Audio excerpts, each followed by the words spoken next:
আপনারা জানেন যে আগামী ফেব্রুয়ারি মাসে জাতীয় সংসদ নির্বাচন অনুষ্ঠিত হবে।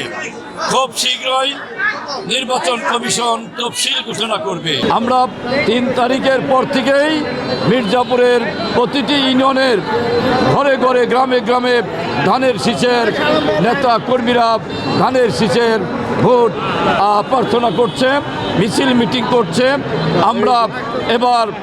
আমরা এবার বোঝাতে চাই যে মির্জাপুরের মানুষ 17 বছর পর তারা এবার প্রাণ খুলে ভোট কেন্দ্রে গিয়ে ধানের শীষে ভোট দিবে।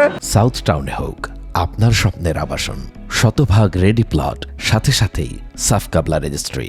সেই জন্যই আমরা আজকে এই গোড়াই শিল্প অঞ্চলে গোড়াই ইউনিয়ন বিএনপির উদ্যোগে এবং আশেপাশের ইউনিয়ন থেকে নেতা কর্মীরা এসে এখানে হাজার হাজার নেতা কর্মীরা একত্র হয়ে ধানের শীষের এক গণ মিছিলের আয়োজন করেছে।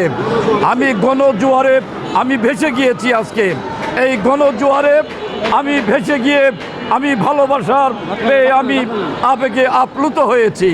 আমি মানুষের ভালোবাসায় আমি যেভাবে আবদ্ধ আছি, আমার প্রিয় মির্জাপুরবাসী এবং গোড়াই ইউনিয়নের মানুষকে আমি ধন্যবাদ জানাই এই গণমিছিলে অংশগ্রহণ করার জন্য।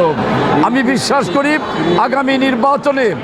আগামী নির্বাচনে টাঙ্গাইল ৭ মির্জাপুরে বিএনপি মনোনীত প্রার্থী আবুল কালাম আজাদ সিদ্দিকী ধানের শীষের এক ভোট বিপ্লব ঘটিয়ে আমাদের নেতা তারেক রহমানকে উপহার দেবে।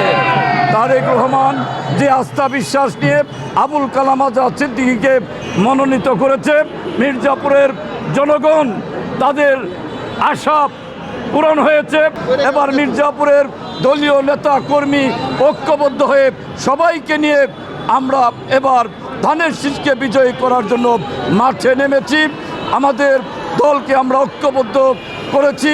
যারা ইতিমধ্যে প্রার্থী হয়েছে তাদেরকেও আমরা আহ্বান করেছি। আমরা একই আদর্শে আদর্শিত, আমাদের নেতা একজন, দল একটা, কাজে আমাদের মধ্যে কোনো মতপার্থক্য থাকবে না। আপনারা বুঝতে পারবেন যে সকলেই ধানের শীষের পতাকা তোলে, বিএনপির পতাকা তোলে একত্র হয়ে আমরা ধানের শীষকে বিজয়ী করব। আমাদের মধ্যে কোনো দ্বিধাদ্বন্দ্ব থাকবে না।